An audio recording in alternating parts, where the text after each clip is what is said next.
Easter season. Oh, yes, couldn't be a better time. Yes, going to be a bit of a holiday coming in, and let the people of Niger State come for us. Gurara Falls is nestled right in Niger State. It's not far from Abuja at all, as Chamberlain did said. I'll say an hour 45 minutes, and you'll be there. So Niger is just. Don't forget that Abuja was carved out from Niger, from Kogi. A number of states, I think even Nasarawa, to donated land to make sure that we have what we now call the Federal Capital Territory. So all of these are contiguous to the Federal Capital Territory, and it certainly will be worth your while. And guess what? This is the best season to visit. Yes, in the rainy season, you will see this fall in all of its glory. But right now, if you want to be able to explore it fully, this is the time to go before the rains finally and fully come. I know you're thinking what we're thinking. Anyways, good morning, everybody. I'm Chamberlain, so welcome to the program. Indeed, good morning. Did I almost forget to introduce myself? Am I taking things for granted? Good morning and welcome. I'm Maukbe Ogun Yusuf. That really isn't much of a surprise, guys, because, I mean, you're gushing over Gurara waterfalls in neighboring Niger State. But hey, don't worry. It's just, I mean, I've shown you Ogun State. It's neighboring Lagos, but hey, it's a good one. Are we thinking of commercializing this? Don't even answer that question yet. Good morning and welcome. This is Lagos, and I'm taking you to this place, which you can also visit at this time, J. Randall Center, Onikon. It's now called the John Randall Center for Yoruba Culture and History. Hitherto, you knew it as the J.K. Randall Center, right there, somewhere around Onikon Stadium, in Onikon, in Lagos. The same place, the same area you have Museum Center, same area you had the National Museum and all of that.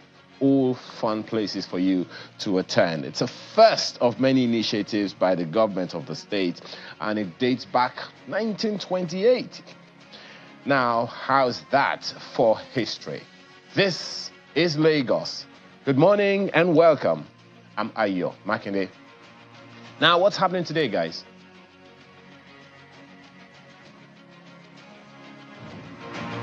All right, so it appears as though the National Association of Polytechnic Students are making good their threat. They had said they were going to go to the headquarters of the EFCC. They need them to investigate the fund released to the Cement Technology Institute of Nigeria, CTIN. They say there's fraud amounting to 200 billion naira since its establishment 10 years ago. They say that they themselves, the student body now, they say they conducted an independent investigation and discovered a whopping sum of 200 billion naira intervention fund that was released for cement technology development, and so nothing has happened. So they want the EFCC and the Ministry of Trade to do something. A stitch in time, they say, saves 9. You know, the beauty of this is that we are in a democracy where everybody must learn to use their voices. Yeah. If they say something, they say something. If something was promised and money is reallocated and it wasn't delivered, it is important that people learn to speak up. I mean, yes, a protest is how the students are choosing to speak up, but it doesn't have to be a protest. And if it has to be a protest, by all means, protest. As long as you keep it peaceful, I mean, you are well within your rights. So it's a good thing that the students are not keeping quiet on this one. We'll also be experiencing a very somber moment here today in the Federal Capital Territory as soldiers who were killed Okwama village are slated for burial today. Officers and men of the Nigerian Army who were murdered in Okwama community their bodies will be brought to the Federal Capital Territory and they will be buried today. I certainly can tell you that that picture will not be very pretty. It's certainly going to be a very emotional one. 4 officers and 12 or is it 13 soldiers, we understand, were murdered. They will be buried today. Ayo. May their souls rest in peace. Well, also on the program today at 10 o'clock, we'll be bringing you Business Headline. And the business headline is we'll be talking about implications of benchmark rate hike, all of that listed for Business Morning on Sunrise Daily later today. Now let's go to the papers. By the way,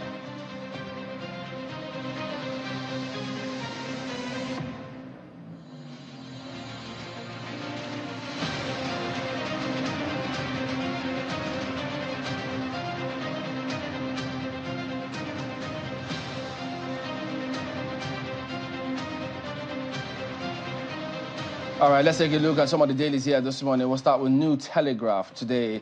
Okwama soldiers invaded my country home father's compound, ascribed to Clark.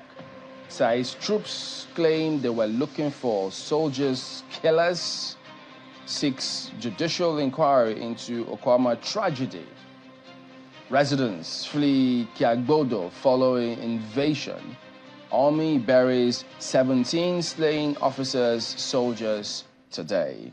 So that much you also did hear moments ago here on the program. And so at the bottom strip, Governor Lawal tells Tinubu, deal with Zamfara bandits, rid north of insecurity. That also highlights here on the front page of New Telegraph. Vanguard newspapers also focusing on the Okwama killings. And look at this. Okwama, how government security bodies failed to rein in militant leader. That's an investigation they have carried out. So the Vanguard investigation is how it's titled. I petition presidency, state government, security bodies to no avail. That's according to His Royal Highness Ofongo. Troops knew where the killer was and went there. Monarch forced to take oath of allegiance to militant leader Diri Silva in verbal war. Militant leader dismisses JTF's allegation of his involvement in bunkering. Delta community cries out as soldier combs home's shrine for stolen weapons. Troops seize 12 local vigilante guns, and Tinubu to attend today's burial of slain 17 soldiers. You also see that story. Soldiers invaded my country home at Akeredolu. That's according to Chief Edwin Clark. That story is also there. But he says he's forgiven the Nigerian army after he was apologized to. So page 5 is where you find details. Let's leave it there for Vanguard newspapers. Well, this Nigeria has a similar story right under its nameplate this morning. But its lead story is also about the same issue of insecurity. We're not done talking about Okwama, but guess what? The governor is crying out there. Banditry, Zamfara under siege. Governor Lawal cries out. The details of that you'll find on the inside pages. Rushes to presidential villa. Tells Tinubu, northern Nigeria heading for crisis if nothing is done. Right next to that rider, we've curbed kidnap of students in Borno, as ascribed to Governor Zulum. Details of that you'll find on page 4 of this Nigerian newspaper today. Well, The Guardian, CBN sees growth for foreign capital inflow as Naira nears 1,300 to the dollar. That's a big lead right there this morning. And NLC warns as new minimum wage committee meets. That you also find. That's The Guardian at the moment. Well, take a look at Daily Trust, and they have the 60 hours after Kuriga students yet to reunite with families. That story is right there on the front page. We're eager to have them back home. I mean, that's only expected, according to the parents. That's from the parents. They're undergoing psychotherapy. That's a response from the government. Submission of 2 lists responsible for 287 figure. That is according to a resident. I almost read president. But no, that's according to a resident who is saying that he had 2 lists. That's perhaps why the figure of 287 was flying about, but we'll see. Bandits, kingpin, yellow jambros behind abduction. Find out who's speaking on page 4 of the paper. Of course, they also still have that CBN story for you. Amid soaring inflation, CBN raises benchmark lending rate to 24.7%. We will be, going through that for you much later in the program, so stay with us. Uncovers $2.4 billion forex scam, decision putting pressure on banks, as according to experts, and BDC rates appreciates to 1,304 to the US dollar. We'll leave it there for Daily Trust. The leadership newspaper is calling attention to some implications of that CBN position, according to some other understanding. As attacks on farmers escalate, 18.6 million Nigerians face acute hunger. That story is on page 4. What needs to be done as quickly as possible. And you find the infographics there talking about food import and agri-export between 2018 and 2022. 100 million food insecure Nigerians rise. Food insecure Nigerians rise to 100 million from 66.2 in 2023. And on, you'll find all of that right there. That's the lead story of the leadership newspaper this morning. Okay, let's have a look at, do we have the business day up next? Let's take a look at that if we do.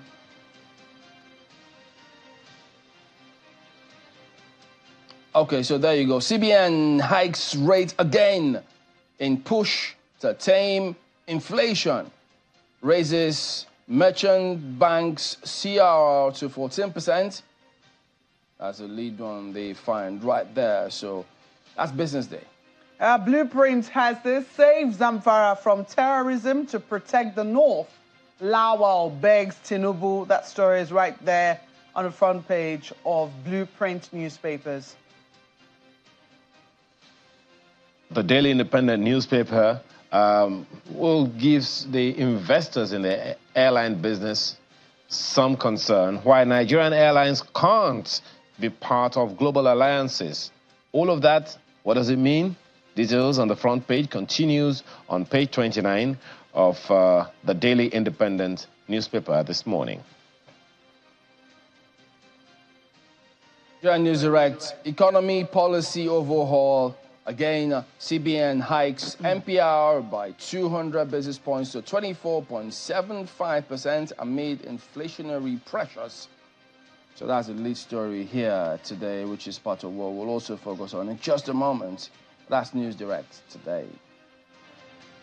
Oh, quite a number of stories stick out. I'm looking at Vanguard newspapers now, and this the story that is there. Yes, they've done a special investigation into the Okwama situation and what has transpired there. That story is on the front page of Vanguard. But what is catching my attention right now is this story at the bottom. Kuka to federal government: interrogate persons with ties to bandits.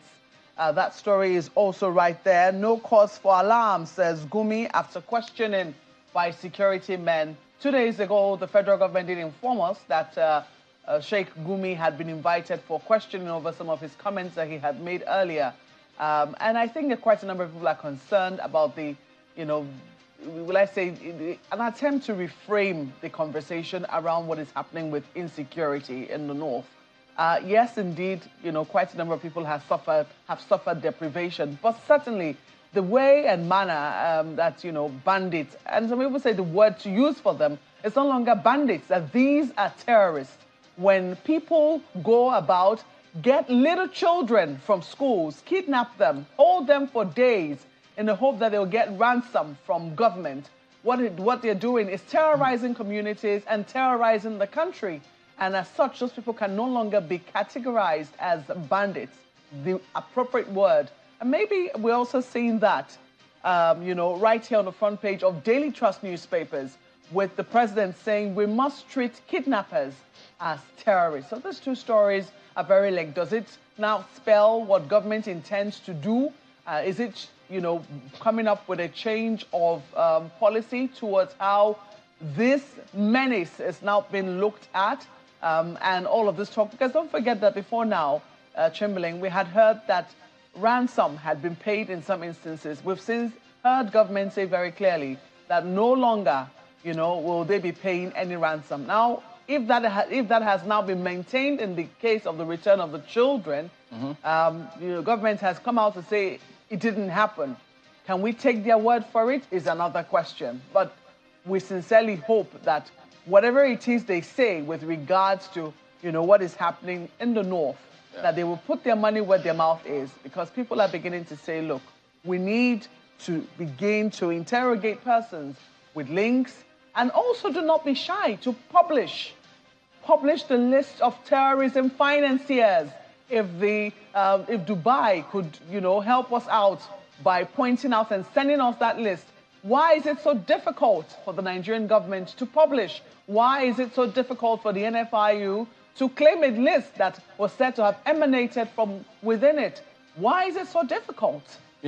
Speaking of which, look at the front page of This Nigeria, and that highlights a lot. There it tells you Zamfara, according to the governor there, he says Zamfara is under siege. And that's why he rushed to the president to tell him. And I know we've had lawmakers from Zamfara State here on the program saying when they raise this kind of matters, they accuse them of politicizing the entire thing. Now, the governor himself has gone to the president. Not that he's saying anything new, but just this latest act now of him going to the president. So the thing is this, look, what more can anyone say? But bottom line is, as we make our bed, so we will lie on it. Indeed. That's so true. Well, but the thing is, the people are not the ones making it. Well, the policymakers are the ones making it. Is it fair that the kind of bed that policymakers make for them or government officials make for them is what they should lie on? That's why it can both be considered as a proverb, an idiom, whichever way you like to look at it. But the word is out there. The word is enough for the wise. Ayo. Thank you, Chamberlain. And I don't know if we can put it any better than we already did. What catches my own attention this morning is on the front page of the Leadership newspaper. And I think one way or the other, all of these issues network. The front page of the Leadership newspaper this morning, for instance, has a story right by the side of the major headline, Public Sector Most Affected by Corruption. That's according to a survey. Which survey you may want to check? Well, it's the Nigeria Corruption Perception Data. Again, perception. Mark, with that book you often quote, that's authored by Mr. Babatunde Fashola, talks about the fact that we pay a lot more attention to the Corruption Act than we pay to the corruption perception. And so in this case of the public sector, number one, is it a perception or is it something that actually does happen? It also leads me to that question, that age-long question of the Oronsaye report, which we're already talking about. How far so far? We know that the president gave 6 weeks. How many weeks gone? How many weeks more to come? And when is that report going to be out? When is the white paper of it going to be out? For the report going to be out? And then when is the implementation going to take off? Those concerns that are already in public domain, how are they going to deal with the issue of corruption and then corruption perception in the public sector, be it federal or state, even local? I guess time will tell. That's it, Chamberlain. Yeah, so there you go.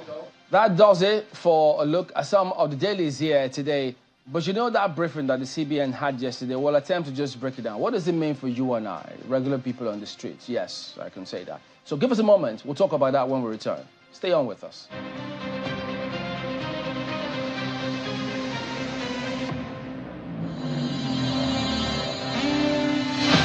Do you know that you can now print all your essential items for events without even having to leave your home? It's the Cash Print Combo Deal for all events. Yes! Weddings, conferences, birthdays, burials, etc. Starting from 495,000 naira only. You get 50 invites, 50 A2 size posters, 50 16-page brochures, 1 large backdrop banner, 1 roll-up banner, 50 jotters with pens, and 50 souvenir carrier bags. Whatever event you're planning, we can adjust to your budget and quantities. Just send your pictures and other information through WhatsApp, and we shall send a design for your approval. Approve your design, and we will produce with super high-quality digital print technology. We can even arrange delivery to your location. Call us now on 0913-156-5016 or 0812-794-9323 or visit our social media pages. Cash Prints, digital printing at super speed.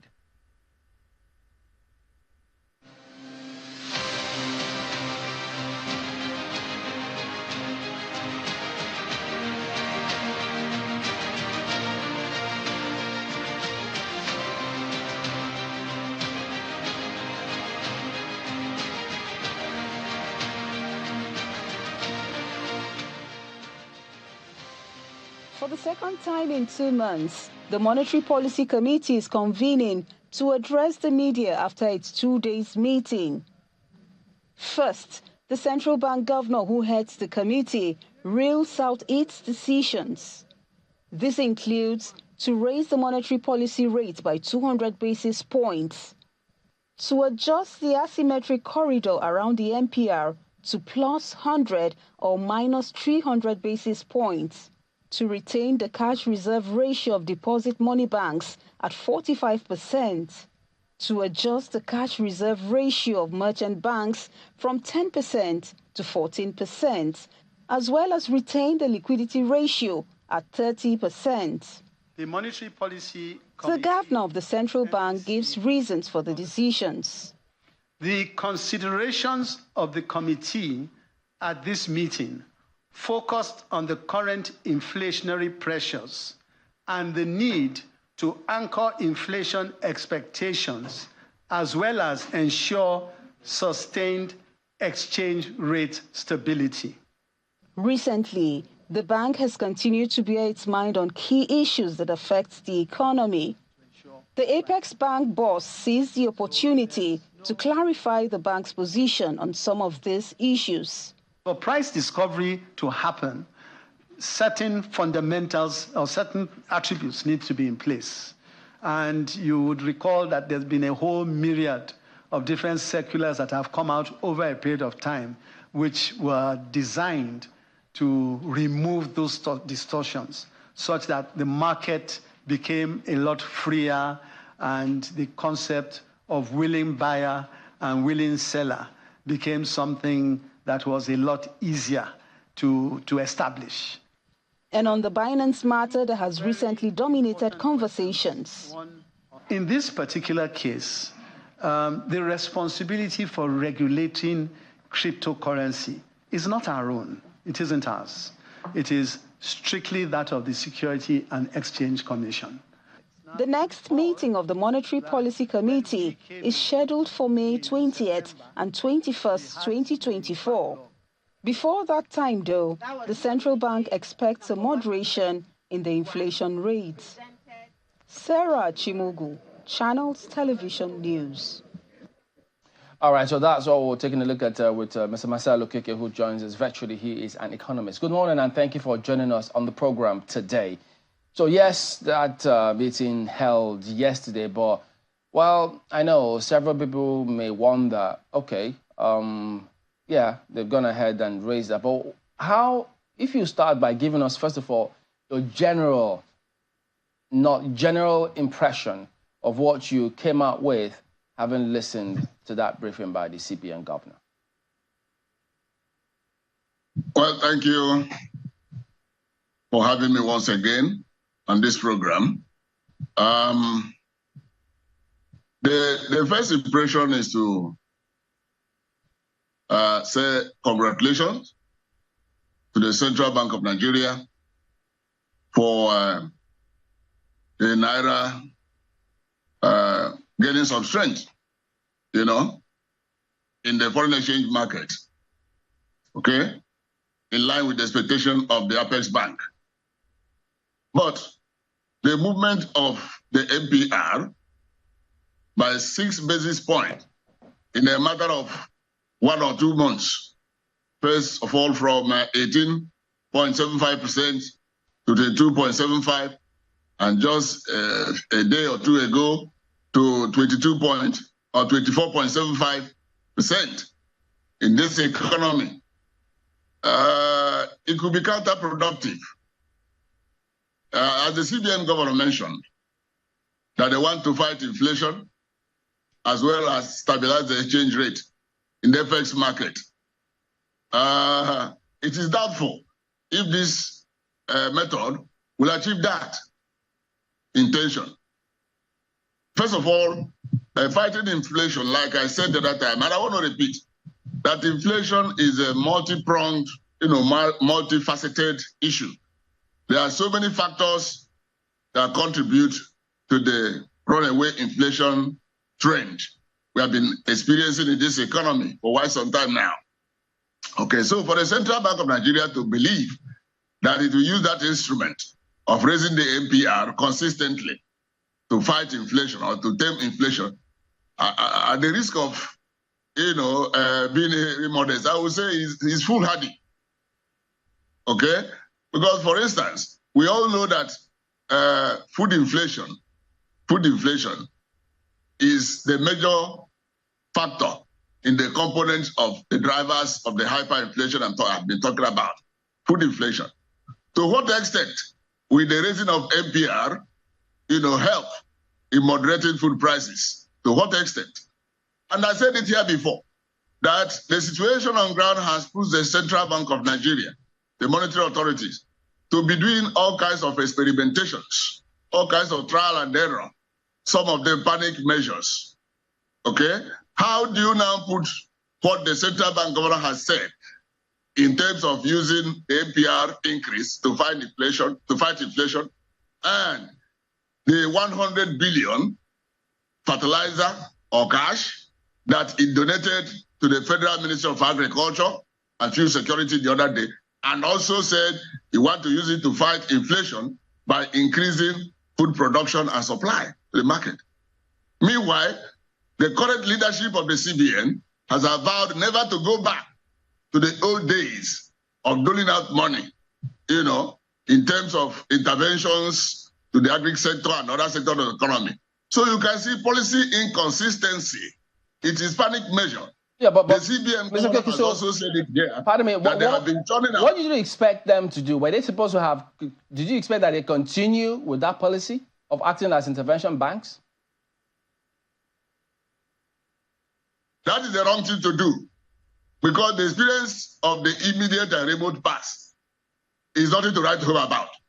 He also said during his appearance at the Chartered Institute of Bankers of Nigeria dinner in September last year, that about 10 trillion naira, is either lost or is being investigated, that we are committed to various intervention programs in terms of agriculture and related areas by the immediate past leadership of the Central Bank. And he said because of that, they were not going to throw that part. And so all of a sudden, a week or two ago, he came back to be giving 100 billion to the Federal Ministry of Agriculture and Food Security, which means he's gone back to his vomit, kind of. You understand? Yeah. Sorry, Mr. Okeke, I do not know if you're referring to the fertilizer that was given to the Ministry of Agriculture, which was worth that amount, because that question was also posed to him during the MPC briefing, when it was that journalists were allowed to ask questions. And that question came in about whether it was a return to the interventionist policy. And he seemed very clear on that, saying that no, that was a remnant or a residue, those were his words, residue of what was left from what they had, and they just put it in the right place where it belonged.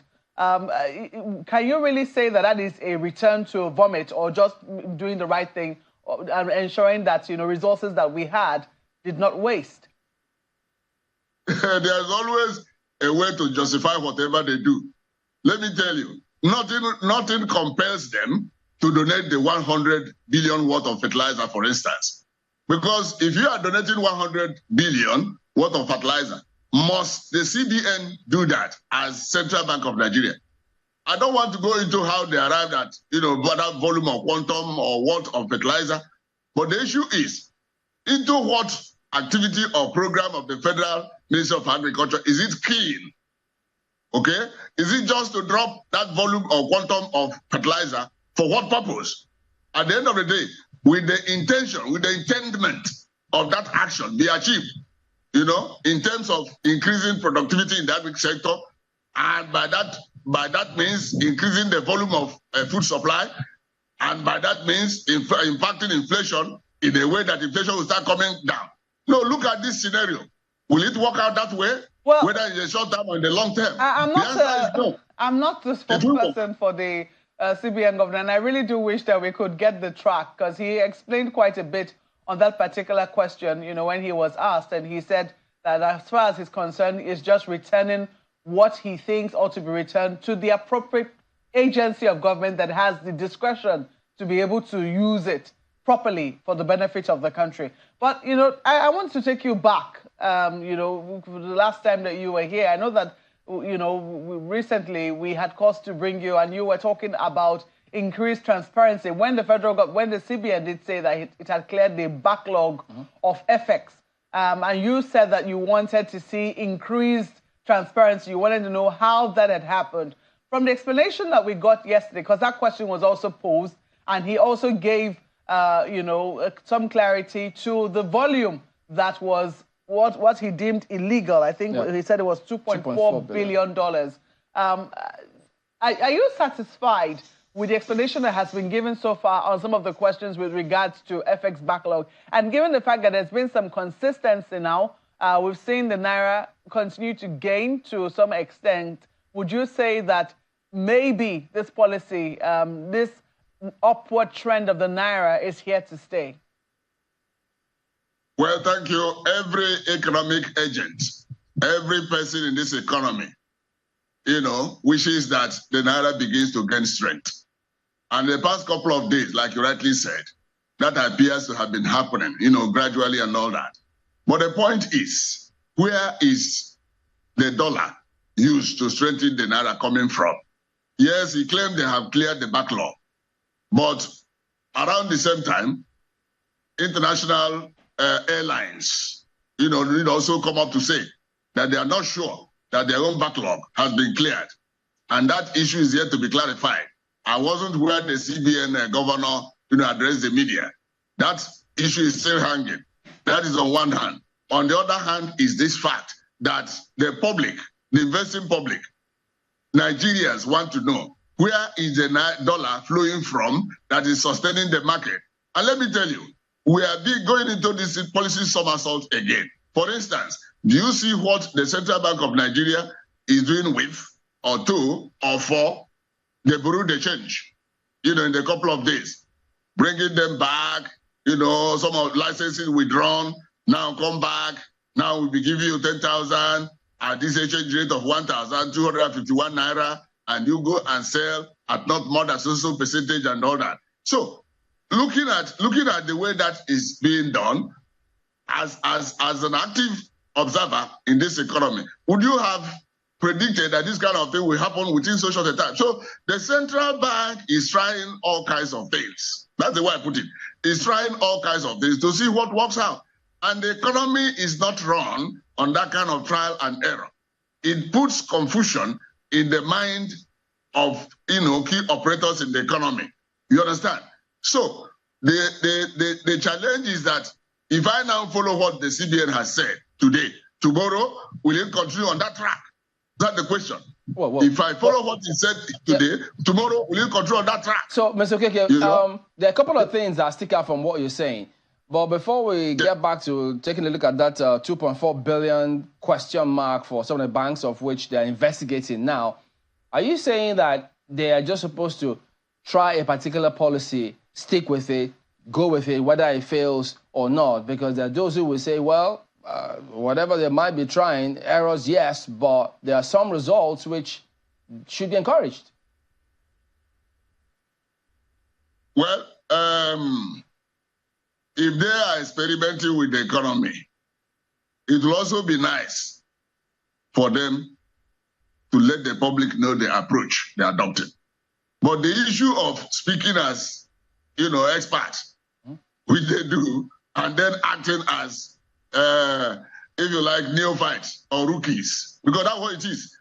I am talking about the articulate operators, both local and foreign, the way they'll be seeing what is going on in the Nigerian economy. Does it give confidence? That is the overarching question. Does it give confidence? You understand? So what is the key thing? What is the key thing that sticks out now that you think doesn't give confidence? Which of those policies do you think might have been reacted to or come across negatively? The things that don't give confidence is, one, there's no transparency as to the way the FX market is being run, which now gives, you know, this impression that the Naira is gaining some strength. In terms of where the money is coming from, there's no transparency in that regard. There is no transparency in terms of the fact that anybody could have expected that the Bureau de Change will be brought back the way they are brought back. There's no transparency in terms of how the CBN arrived at giving them $10,000, and in terms of giving them the exchange rate at which they will be selling and buying.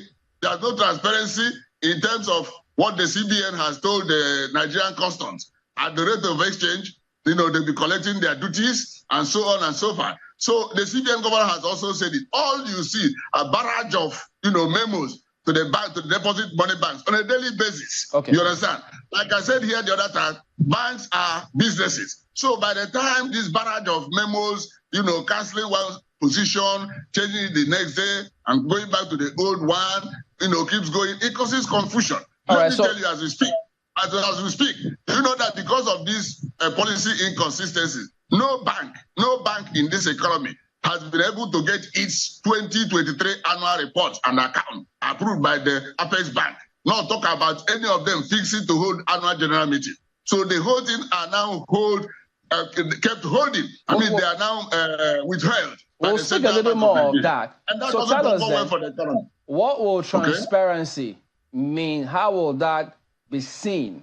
What steps should have been taken for you to then say, well, yes, this is the transparency I've been talking about? Transparency will mean the central bank governor saying we have borrowed X trillion, X million of dollar from social quarters, whether within or from outside this economy, and that is what we're applying, in the FX market. And that is why the Naira seems to be stabilizing. I am saying this because we are worried.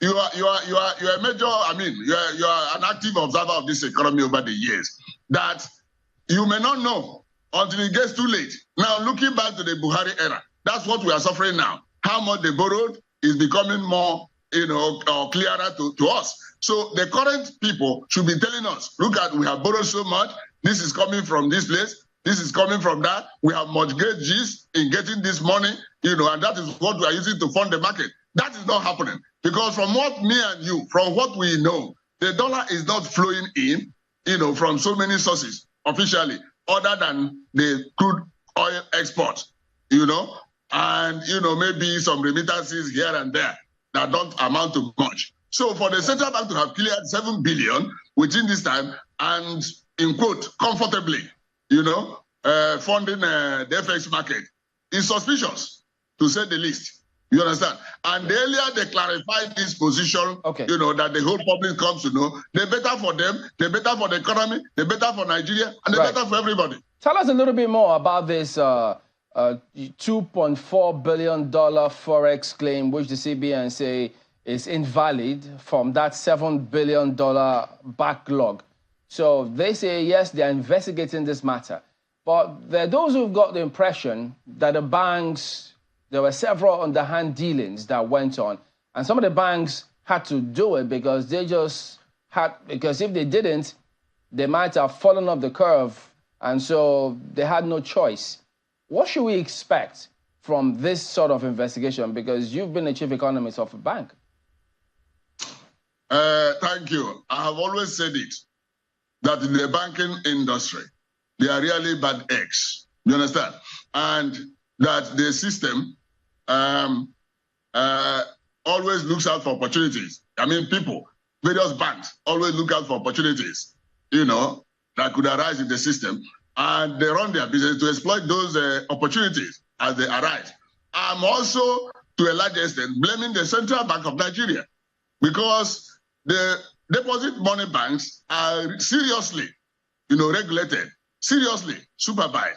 And so, if any of these transactions, didn't go well, as at the time they were consummated, the Central Bank was and is still in the best position to identify those things and corrected, the various banks and even punish them, as at the time those transactions took place. Now, to be doing these things in retrospect and investigating here and there, is a way of, proving themselves to be angels and the banks complicit. It's not like that.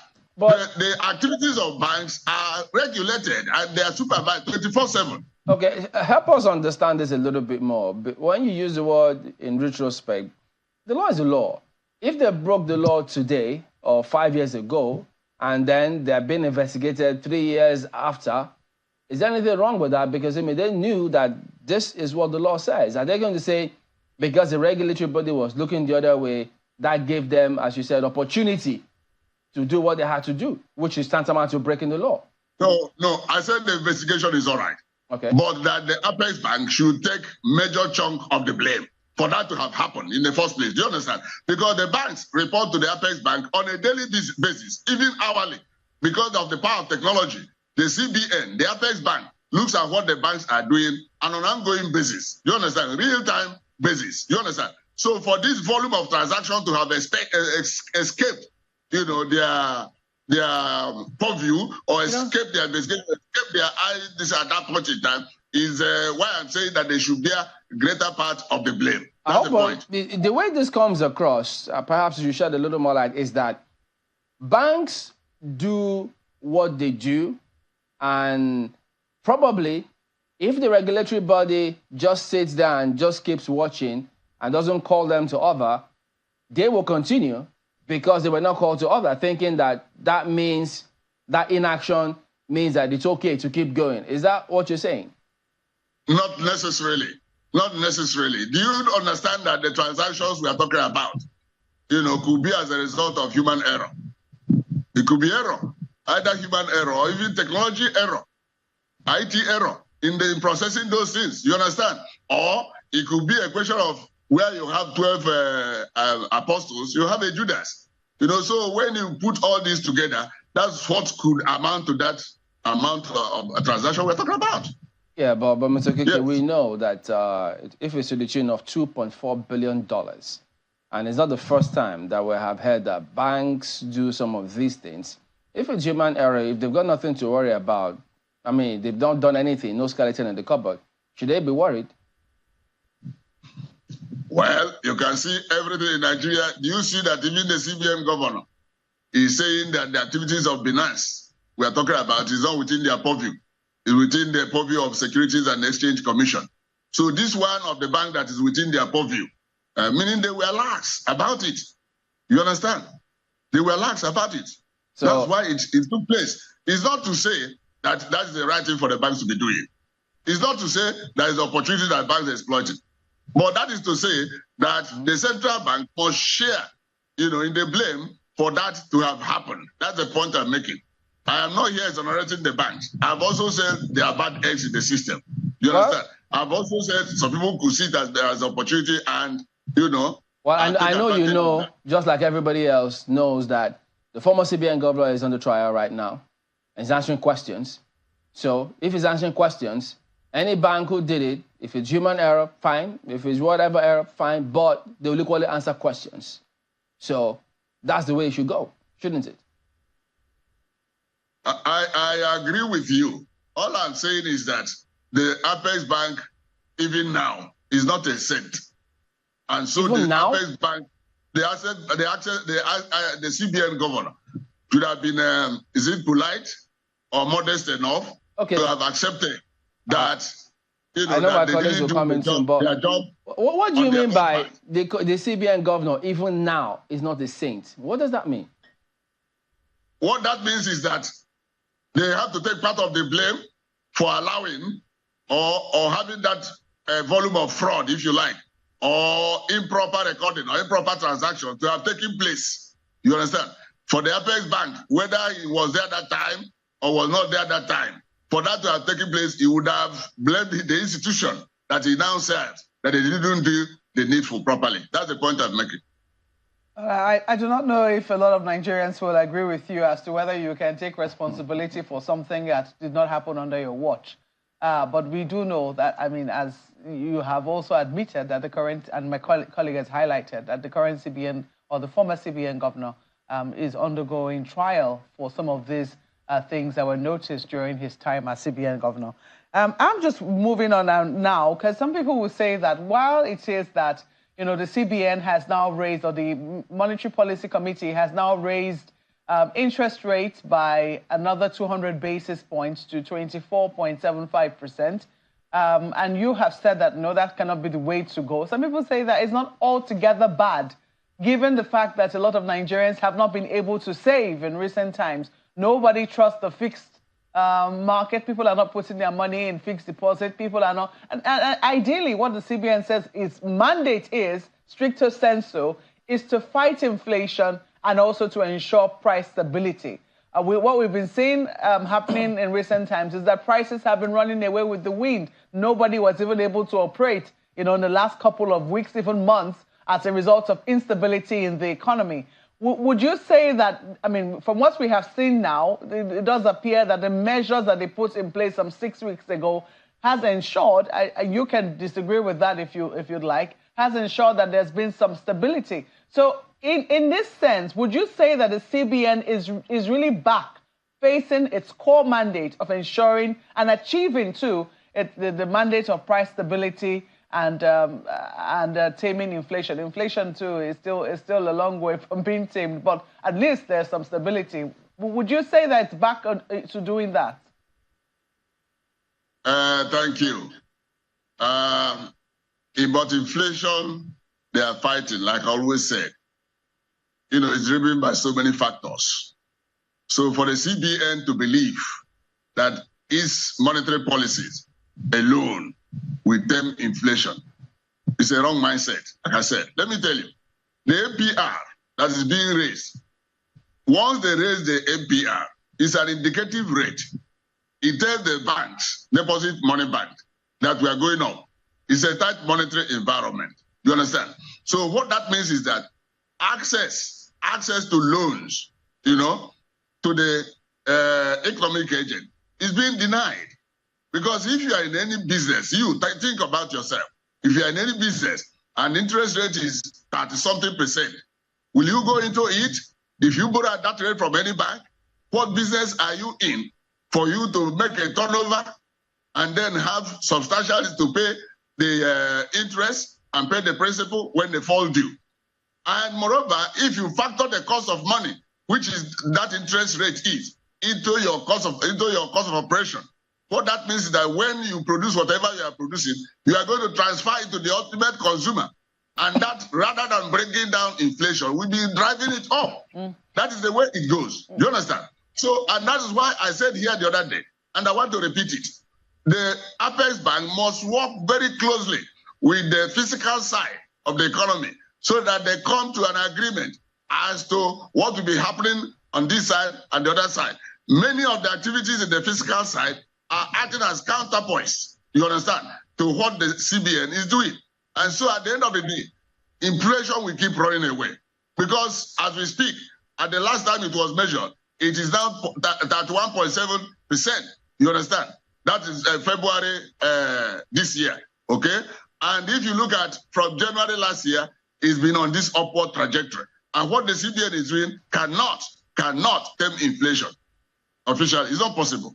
Well, the CBN has admitted that indeed there are a number of other things that need to be done. I mean, he also spoke about food inflation and the fact that, food shortages are some of the things that are driving inflation. Logistics, the logistics chain, which is supposed to also help take food to the market, etc. I don't know whether it is that we're seeing enough being done in that particular area. Maybe that also speaks to the question which you raised earlier about, what impact the fertilizer donated to the Ministry of Agriculture is supposed to have. Would you say that on the fiscal side, are we seeing enough being done to ensure that Nigerians have sufficient food and at the right price?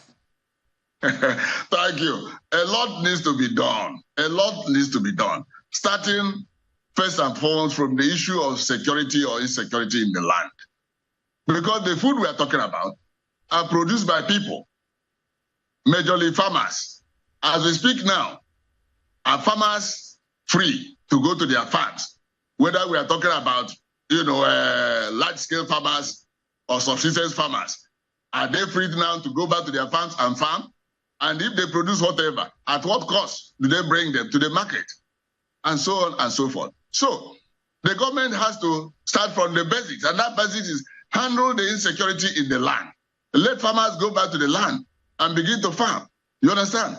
Before you now start donating fertilizer, like the fertilizer you're talking about that is donated, who is going to use it? Who is going to utilize it? Many of the farmers are from the areas we call food basket, in quote, of this economy. And those people have been so attacked that the farmers have been dislodged and displaced. Most of them are living in entirely displaced camps or IDP camps. Yes, entirely displaced persons camps all over the country. So how will they farm? How will the cost of food be brought down? Even if the government wants to be importing it, it will now go to put pressure on the forest market because you're going to use dollar to be importing food. And if you do that, is it sustainable for us in this economy? So you can see that the government has a lot to do, for actual farming and production and productivity in the agri sector, to go up, to handle that issue of insufficiency of food. That is why it is laughable that the Central Bank of Nigeria has got to donate whether fertilizer or the 100 billion. At a point in this economy, what do we call it, pyramid, rice pyramid, was launched at Abuja with all kinds of fanfare and fanfare, if you like. At the end of the day, where is it and where has it led on to? So there's a lot of politics and a lot of throwing money after the problem. You throw a lot of money. That's how there were a lot of interventions in the agri sector by the past administration or leadership in the CBN. They keep putting money here and there all over the place. At the end of the day, the problem we have now is to bring back the money or to even see clearly where the money went and what we achieved. Where is the impact? You understand? So okay, well, Mr. Okeke, my apologies for butting in because we're running out of time. But you began by appreciating the efforts of the CBN in ensuring that the Nigerian currency, the naira, is appreciating. But that's on the one hand. On the other hand, there are those who believe that the raising of the interest rate is one of those things that one of the advantages or one of the consequences is currency appreciation, because for instance, some believe that higher interest rates make a country's currency more attractive to foreign investors seeking higher returns on their investments. But then you also say that there isn't any transparency in how these things are happening. I'm trying to understand. Well, transparency in terms of where we are sourcing the dollar that is making naira gain some strength in the foreign exchange market. You just noticed now that, do you agree, just a second, Mr. Okeke, do you agree that higher interest rates is capable of making the country's currency appreciate? Let me tell you, I said it here the other day. And let me repeat it, that when you raise your interest rate, for instance, the way we have raised, and the Central Bank of Nigeria applied the instrument that called OMO, Open Market Operation, to sell treasury bills, and they invited, foreign investors, foreign portfolio investors. Do you understand? They did get some dollars that those people brought in. But I'm saying that is exposing this economy to what is called hot money. Hot money. In other words, the high interest rate in this economy was used to woo and lure those foreign portfolio investors, and they brought in their money. And I also said that that kind of money is so mobile that as it's coming into Nigeria, the people that brought it are looking around, further jurisdictions where they will quickly take such money to. And when you're operating with hot money, it doesn't give you the confidence. It doesn't give you the stability of mind. It doesn't give you the time to even plan and utilize the money that comes in. And this economy has the problem of when those people that brought in foreign portfolio investment want to cash out, we have the problem of where do we now get the dollar, for them to cash out. That is why many investors have been trapped in this economy. And that is why their recent experiences have, left us worse off. So the issue for you is not about the strategy, but it's about the sustainability, if I'm getting you right. You are right to an extent. Yes, sustainability and the consequences, the impact is likely to have on the economy. Okay. You understand?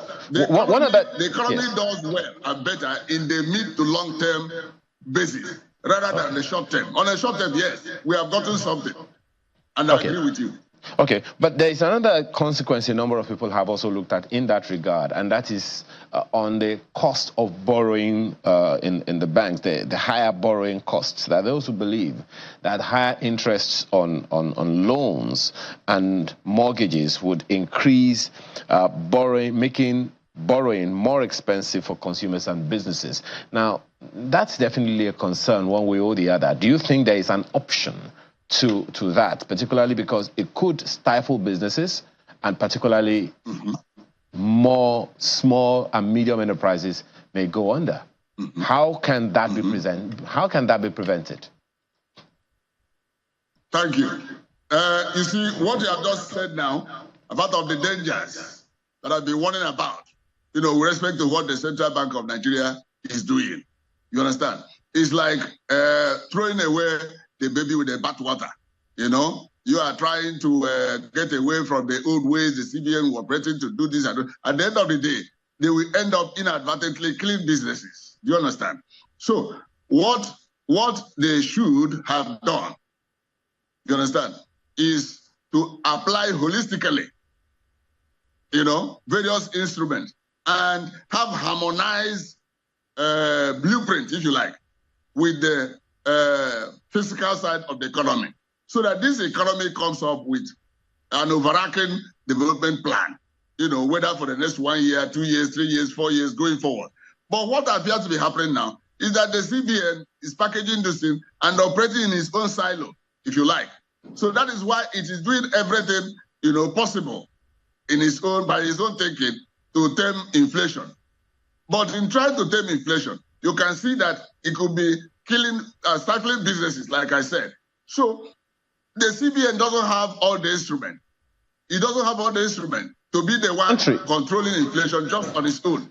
But the country, there are those who would say that the country has some other instruments. For instance, the Bank of Industry tends to have the facilities for small businesses, to lower interest rates. Isn't that something that the government can also leverage?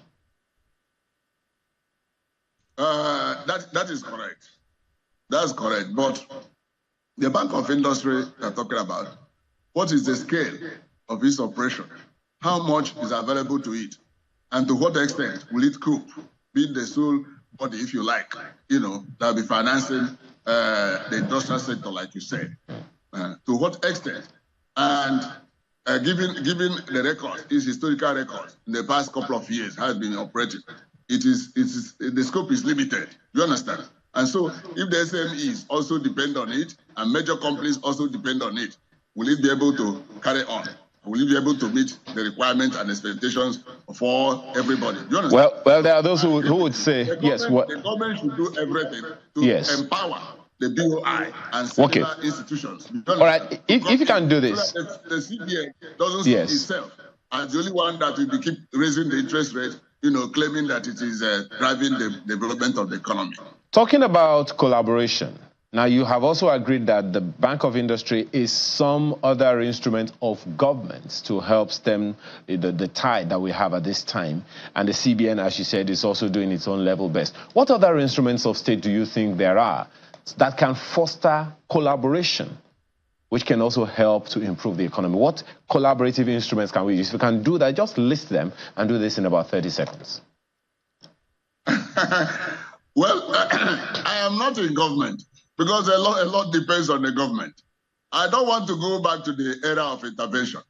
I have said that, for instance, the Bank of Industry should be strengthened and empowered. You also should know that there's the Bank of Agriculture. You understand? I don't know whether that has gone into oblivion or has gone moribund. It should also be functioning, especially at this point in time. You understand? So if it's functioning, Bank of Industry is functioning, the CBN is functioning, you understand? Mortgage banks are functioning, okay? The oil sector, are functioning in terms of increasing oil production and export to bring in more dollars and all that. So all this working together will conduce, to a sustainable growth and recovery of the economy, if you like. But as we speak now, many of these things are not working together. Or I think I like the hopeful tone, Mr. Okeke. I think I like the hopeful tone that you ended with.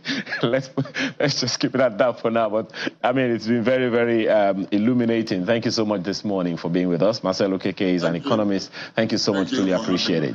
Yeah. Well, that's not all the business talk we have for you. We have Business Morning on Sunrise Daily coming right after this very moment.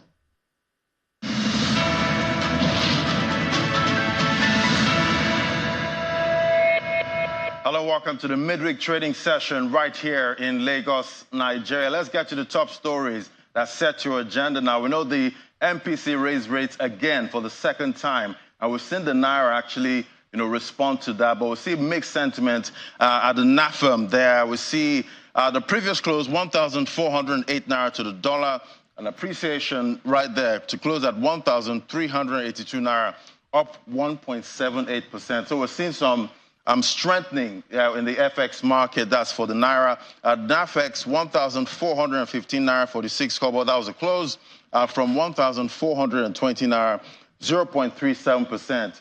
Gain. That's what we see for the Naira in the FX markets. And definitely we know how interest rate hikes impact the country's currency, and we're seeing a strengthening there for the Naira with the interventions we see from the CBN. Let's get a check on the oil market now. Oil prices fell for a second day today after reports that crude stockpiles in the U.S., as the world's biggest oil user, surged on signs major producers are unlikely to change their output policy in a technical meeting that's coming up next week. Brent, $85.42 a barrel, down 0.96%, about 1% drop there. And we see WTI crude, that's a U.S. grade, $80.89 a barrel, still holding on to that $80 level, not sub that level yet, but we're seeing a lot of volatility in the market. Maybe we might get a weekly negative close with what we're seeing right now. Last week was about 3% above the average closing price. That's for most of the averages that we track here in Nigeria. All right, let's get some other stories. Latest access to finance report by the Enhancing Financial Innovation and Access Agency has revealed that nearly 50% of adult Nigerians are financially excluded, and that's due to poverty. According to the report, this was despite the growth recorded in formal financial inclusion in the country in 2023. FINA disclosed that formal financial inclusion grew from 56% in 2020 to 64% in 2023.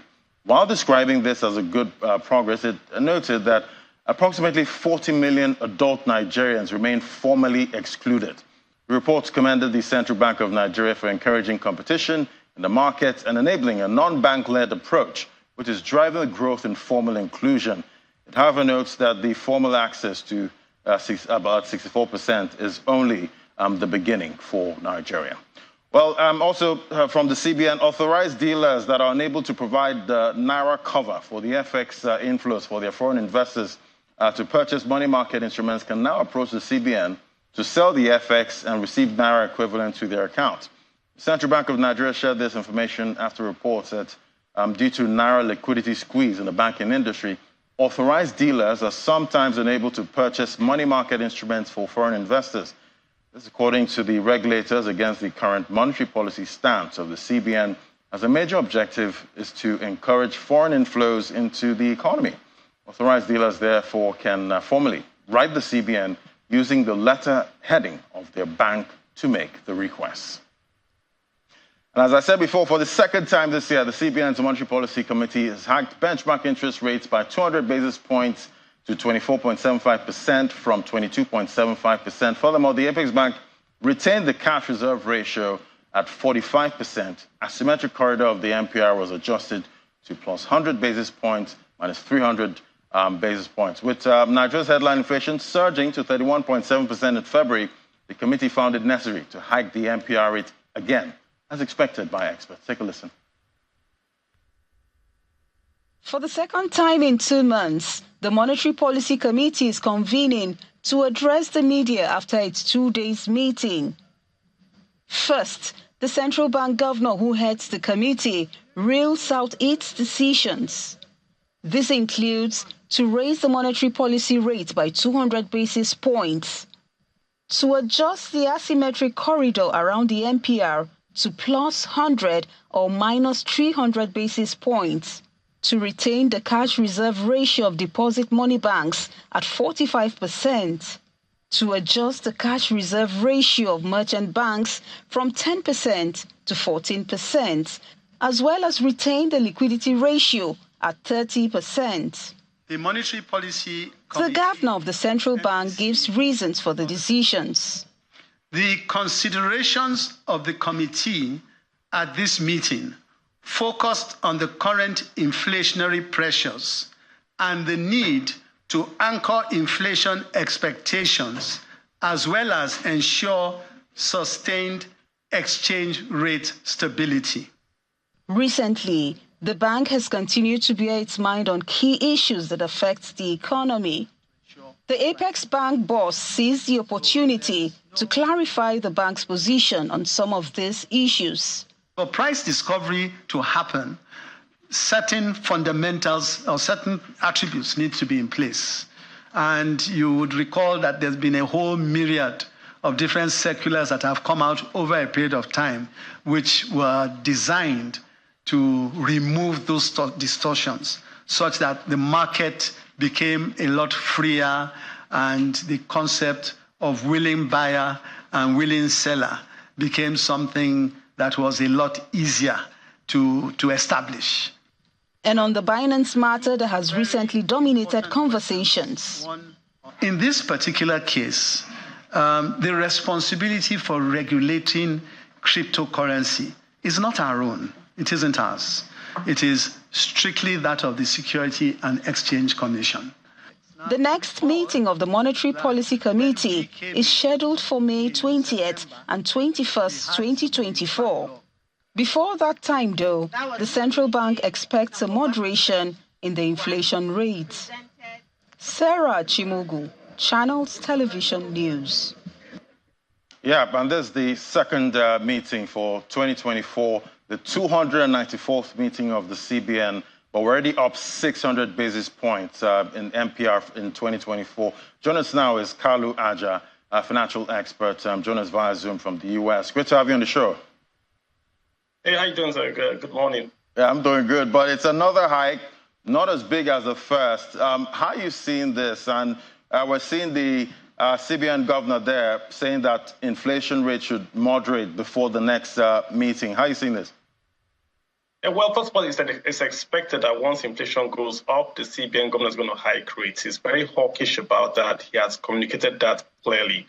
But I'm not sure he can determine where inflation is going to end up, because the key driver of inflation in Nigeria, as we know, is food. So the CBN has no, they can't produce food. He's basically a hostage to the federal government's, what should we say, plan to eradicate the banditry that is causing the lack of food supply to rise in Nigeria, to then bring down those prices and then bring down the CPI, which then brings down inflation. So yes, it was expected hike, but I don't think the CBN governor knows where inflation would be going forward. Yeah. All right, and definitely, I'm sure the average investor would want to know how to profit, from this, even though we know cost of borrowing is getting more expensive at this time. What would you say is the right way to go about this as an investor to navigate all of this interest rate hikes? Well, you see, what it does right now is that it makes the cost of capital very expensive for the SMEs and even for everyone in Nigeria. So if you have a bank, the banks would earn more because, of course, they're going to charge more on their loans, but the pool would reduce, but they'll make some money, right? So for you, your cost of capital is going to go up. If you have a credit card, it's going to hit you it's going to hit you in terms of higher fees. Those fees go to a provider, and that provider makes more profit. So those guys make more profit. You've also got to look for companies that do elastic products, things that Nigerians must buy, food, especially the food companies, the cement companies. Those guys have elastic product that even though the price goes up, Nigerians still have to buy. So that's where you want to go to. You want to avoid the luxuries, the not to haves, the holiday guys, the things that Nigerians can afford to live without. Those guys are going to really start to speed down on the pecking order in terms of spending. So it's necessities, Look for those companies that produce those stocks that have necessities or brands that Nigerians must buy. That's where you want your money to be. This favors T-bill, guys. This favors savers. As interest rates go up, savers make more APY on their returns. So it's better. It's catching up to inflation, but no, we're still not having a real return. Yeah, but it's catching up.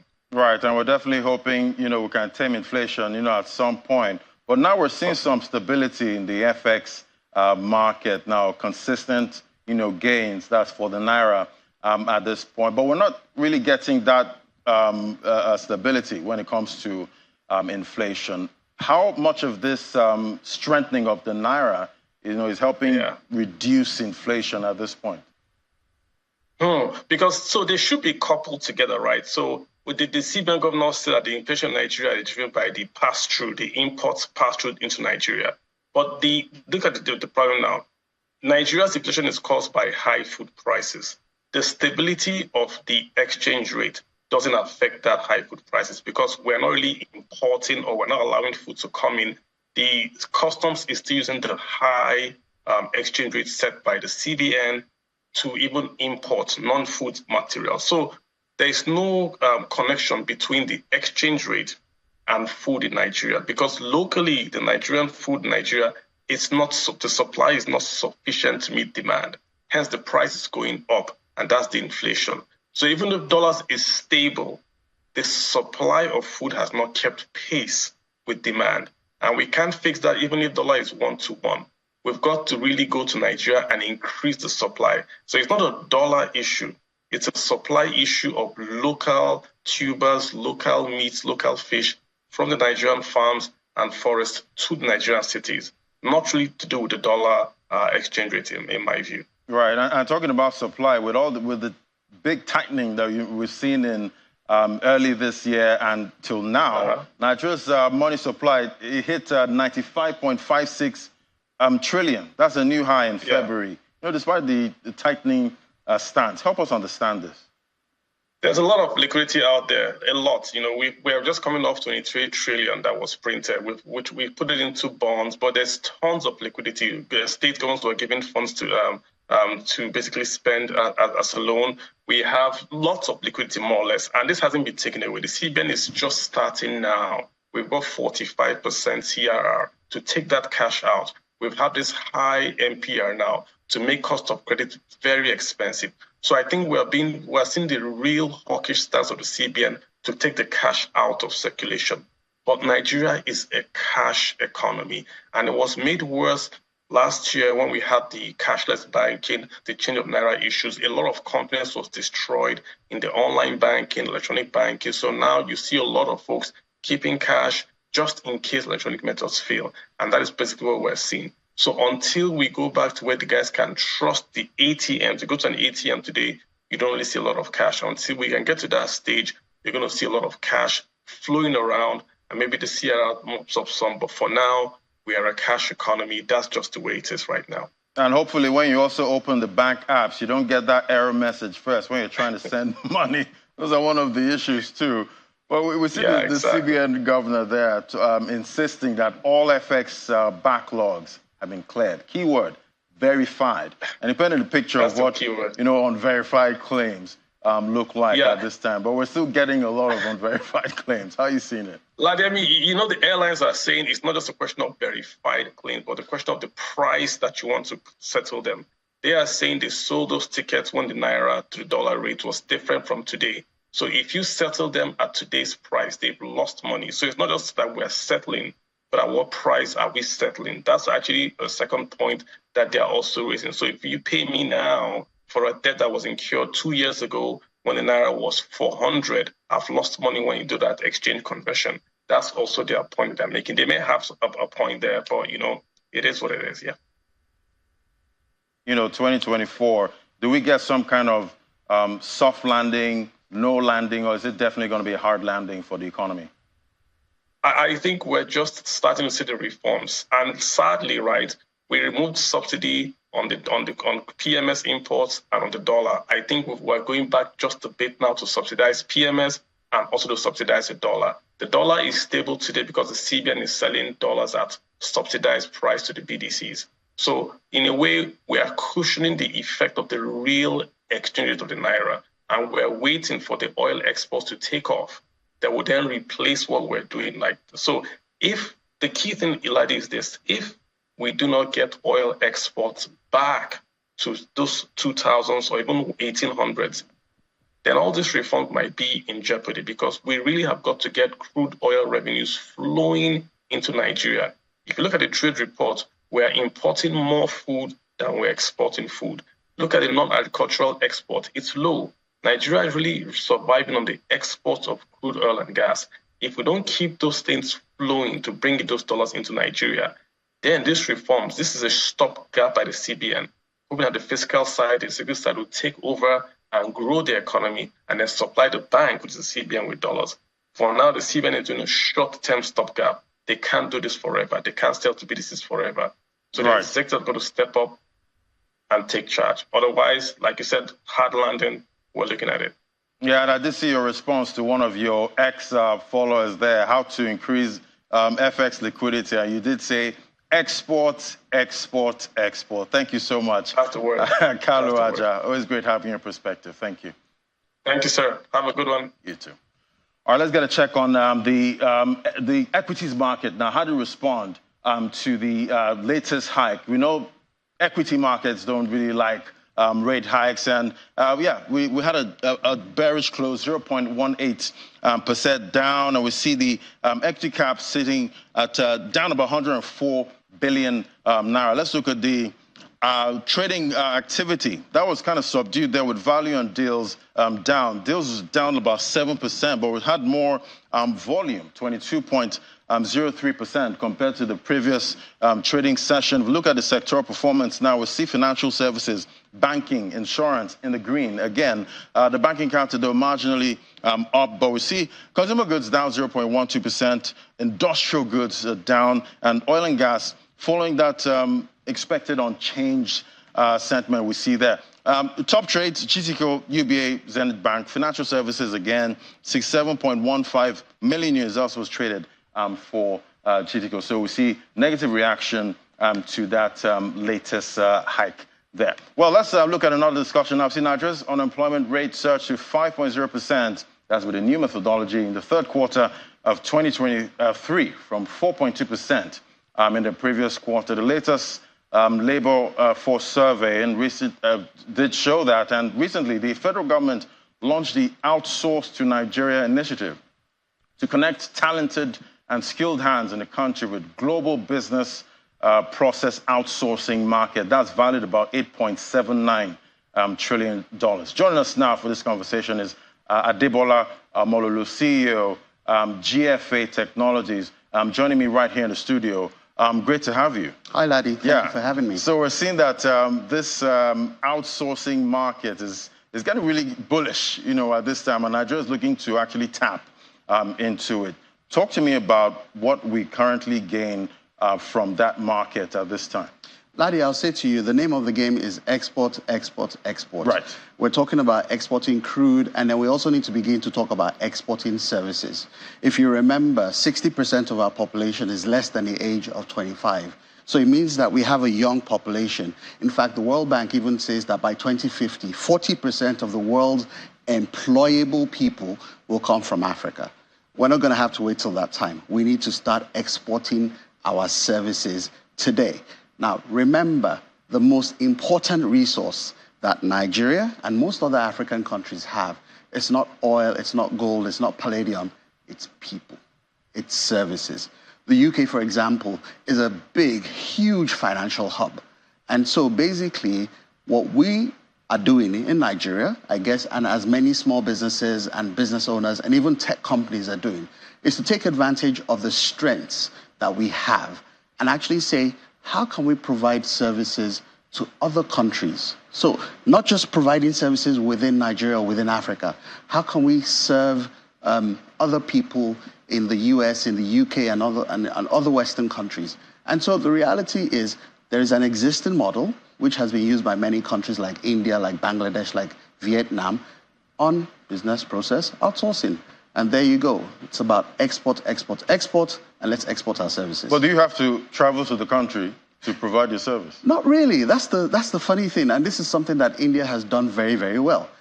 So, for example, in India, you have outsourcing villages, places that maybe before now were just forests and have now been developed where you have 20,000, 50,000 people in that location, and all they're doing is providing services across the world. I was in the US recently and I had a problem and I needed to call the customer service. And of course, my call got routed to India. And in my head, I was thinking, okay, why isn't the call being routed to Nigeria? I mean, there are many other opportunities in there. So if you think of business process outsourcing, you'll be thinking of things like call centers. But it's not just that. You have knowledge-based BPO, that's knowledge-based outsourcing. So the likes of cloud architects, engineers, and things like that. You have your client-facing outsourcing. So the likes of customer support, like I mentioned. And if you really think about it, even sales support, because every company needs people to reach out to potential customers and bring more people into their pipeline. And then you have the non-client facing outsourcing, which is everything from data entry, data analysis, HR, bookkeeping and accounting, and so many other things. So as you can imagine, literally, we can sit here in Nigeria and have thousands, if not millions of people providing services to the rest of the world. Right. And we've been talking a lot about brain drain, at this time. And how much of this, would create that risk of increasing brain drain? Actually, I coined the word, would promote what I call internal japa, which means that so we know the word japa typically means Africans or Nigerians leaving Africa and moving abroad. Right. In this case, these people can live here, can work here, work remotely. So they're literally living in Nigeria or living in Africa. So that's like jakpada. Yeah, jakpada, sort of. But in this case, they haven't left, so that's why I said internal japa. Right, so you've not left at all. You've not left at all, but you're living here and earning foreign currency from whatever country you're working in. So if you are living in Nigeria, for example, and you're providing services in the US, and you're earning money in the US currency, in the USD, it means you can live a nice life, cushy life here. And in fact, not only that, you now have companies like JFA that are beginning to provide a lot of things to facilitate that. We currently have Africa's largest tech campus. Our current capability, based on currently, we have about 1,000 workstations in there for people to actually live in Nigeria and work abroad without any issues. So, internet covered, light covered, and all of those issues, right, that we have locally. And we're expanding that capability with our partners to about 10,000 people. So literally, you can imagine companies like us and many others are beginning to say, how can we make it easy for this to actually happen? Right, but we have some people actually, living here and working abroad at this time. But if you face that, you don't have any other, paid employment at this time, or you're just facing that outsourcing market, you don't enjoy some of the other benefits, when it comes to health insurance and all of that. How can how can such workers actually also inculcate that? You actually enjoying health insurance and all of that. Very, very good question, and thank you for that, Laddie. But the thing is, currently, you have many, as we say, and everybody knows, SMEs form the backbone of every economy, and by extension, the freelancers and those who work for themselves or work for other people remotely. The reality is, in their compensation, they can factor in the cost of health insurance and some of those things. And sometimes if you even work in an outsourcing company, that's already covered. So I mentioned in India, not to call their names, but there are some organizations that currently hire as much as 200,000 people in terms of providing outsourcing services, and they make sure that things like health insurance are covered. However, where it's individuals, there are many, Nigeria's HMO industry has grown and blossomed. And so this is one of those things that we're exporting, but it affects many industries. So I mentioned the HMO industry. Government even begins to benefit from this because you're being paid in USD, and naturally your taxes would be paid in the foreign currency. And we're trying to get all of that foreign currency, this time. Oh, yes. Again, the name of the game is export, export, export, export services, export products. But the reality is that we know that just the way our economy is, services is much, much larger than even the products and oil that we export. Right, but definitely, even though you have this service, there has to be some kind of demand. Paint a picture of what the demand looks like right now for most of the Nigerian talent. So demand globally is huge. So the business process outsourcing industry is currently valued at $600 billion and estimated to grow to $1 trillion by 2030. Now, if you think about it, our entire economy in Nigeria is roughly about $400 billion. So technically speaking, if we were to even move the entire economy, right, into outsourcing, it will swallow us up because there is enough for things to go around. And this is one of the ways that we can actually grow our income and grow our people. If you think about it, there are 8 billion people in the world right now.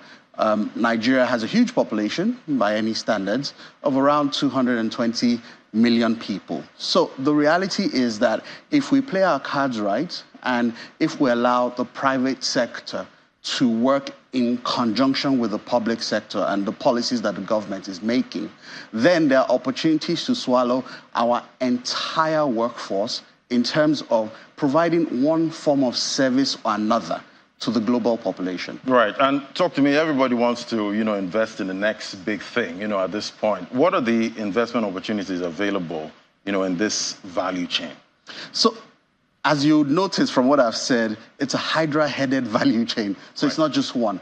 What many people have previously, especially venture capital investors, have really put their funds in the fintech industry, right?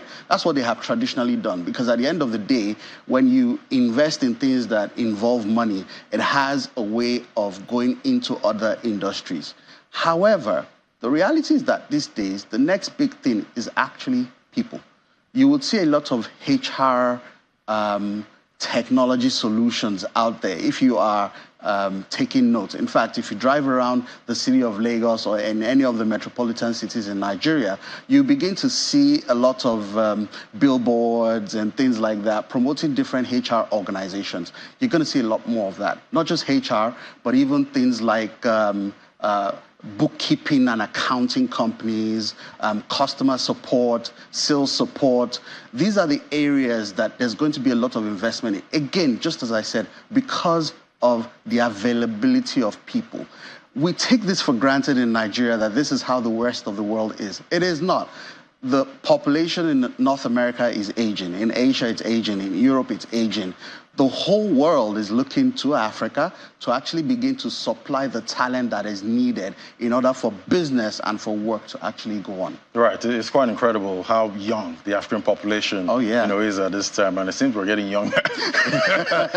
Just on that point, so in Africa as a whole, the average age is 19 years old. In Nigeria, the average age is 17. And remember, this is the youngest population in the entire world. So Nigeria is even younger than the African Quite age. Incredible. That's a population that has so much energy. Correct. At this time. Thank you so much. It was great having your perspective. Debola Omololu, CEO, GFA Technologies. Thank you so much for coming on. Thank you, Laddie. All right, so that's how it's looking, the midweek trading session, and definitely be looking out for the close. That's for the Naira and the equities market, and also the fixed income market. I'm going to hand things over now back to the Sunrise Daily team. Thank you for watching.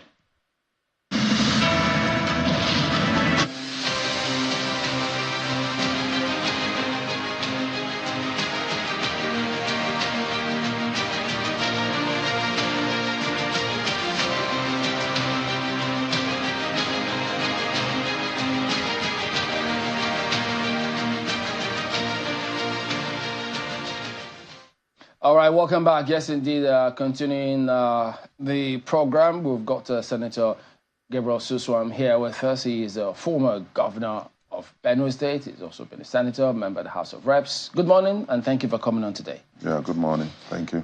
Talking about your party and several questions about your party's role as an opposition. Many seem to think they expected perhaps a lot more lot more presence, a lot more from the party. Do you share the same view? Do you think that at least at the moment the party is living up to that billing as the opposition party? No, of course not. Of course not. Definitely not. Let me give you a brief history of the situation in PDP, which I'm a member. Immediately after the presidential primaries, which Alhaji Atiku won, some words of attrition begin to appear and exist within the party. And it wasn't properly handled. So it degenerated where you have a group of 5 governors who opted out and felt that short change and decided that they were remain in PDP, but not going to work for the PDP. Ordinary. In any organizations, there are regulations that regulate other organizations. PDP has a constitution which has measures. Section 58 of the party clearly encapsulates the activities of individuals within this party that will constitute a breach on the party. While Section 57 of the same constitution provide for punishment, for sanctions, a disciplinary committee that will follow a certain procedure. When a group of persons decided that they will remain in an organization which has a regulation, clearly said they would not work for the organization and nothing was done. Of course, other people got emboldened and also took the same part. And so since that time, PDP has been substantially weakened to a level that we cannot provide an effective opposition, as it were. Now, Ayu, who was the chairman, because of this crisis within the party, was taken aside by the court. And as they said, he's suspended, so to speak. And then the deputy chairman from the north, which is also provided in the constitution, where, the chairman, for whatever reason, is unable to act or resigns, the deputy chairman says, pending when he will be replaced from where the chairman came from. Now, the deputy chairman has been acting, and since then, the party has become highly ineffective. So is it that the deputy chairman couldn't take those kind of decisions with the support of the party? From more indication, that is what is on the table, that the deputy chairman, who is leading our party now, you might interest you to know that we've not had NEC for almost a year. NEC is supposed to be held periodically. For almost a year, there's no NEC of the party. NEC is the highest organ next to convention, where party decisions are taken. The terms of ward chairman and ward escorts and local government in most states, majority of the state, has expired. It's only NEC that can approve the guidelines. That has not been done. So it means that you have people who are occupying position illegally. If we were to hold any election now, we will not have people at those levels to sign forms because they are illegal occupants of this office. And there is no reason given by the leadership of our party as to why congresses in those states cannot be held. That shows a highly ineffective leadership. And with an ineffective leadership, there's no way we can provide that supposedly effective opposition. Is it that the deputy chairman doesn't know what to do, the acting chairman, is it that he doesn't know what to do, or is he unwilling to do it, or is it being teleguided from other quarters? I think there are some subterranean forces that are interfering in the running of the party. It does appear to me, this is my personal opinion, that the leadership of our party is acquiescing to that. And so those subterranean forces are the ones determining what happens in our party. And why won't we hold NEC to give out guidelines for conduct of congresses in state that tenures of ward chairmen and local government have expired? Have you been able to, raise that up at any? Because I'm sure you are no ordinary member of the party. There's no forum for us to do that, except on platforms such as this one. There's no forum. When you go for NEC, you can express how you feel and what you think should be done that has not been done. There's no such forum. They're not creating that forum. Not even the little meetings that they call. I mean, there was a meeting yesterday. No, those are the so-called National Working Committee meeting. But yesterday I learned that the National Organizing Secretary met with the state party chairman across the country. That is not a meeting for any other person to attend. So BOT was held recently, but that BOT was just to ratify the term of Senator Wagbara and, of course, appoint Governor McAfee as the Secretary of BOT. And one was expecting that after the BOT, there will be series of actions that will follow. But that it's not. Yeah, but you are no ordinary member of the PDP. Yeah. Are you underrating the power of one to be able to make a difference in this case if things are going wrong? Yeah, they say that a tree cannot make a forest, and I believe in that. But I know that there are a lot of people like me who are very concerned about the situation in the PDP. And we are beginning to talk among ourselves. For instance, the North Central feel very strongly that the position of national chairman, as provided in the Constitution, under Section 47, sub 6, that position should come back to the North Central to provide a replacement for IU. And we've been consulting at that. There's ongoing consultation. Even today, as I talk, I think the Zonal Party Working Committee are meeting with the Plateau governor, who, by that position, has effectively become the leader of the PDP within the North Central. And I think once the North Central take a position as to who replaces IU, I believe that we'll get the party going. Because the party needs a focused leadership at this time. That is what is lacking. Well, you are also trying to become the chairman of the party. Of course, yes. So why should they look your way? Because, I mean, if you look at the North Central, Benue State particularly, about 3. Why should they still be Benue? No, we are not saying that it must necessarily be Benue, but it should be from the North Central. When this situation happened before, you know, Bamanga Tuku was the chairman of the party. Yeah. When he was eased out, Alhaji Mwazu, former governor of Bauchi, became the chairman. When Mwazu was eased out, of course it became protracted, just like it's been now.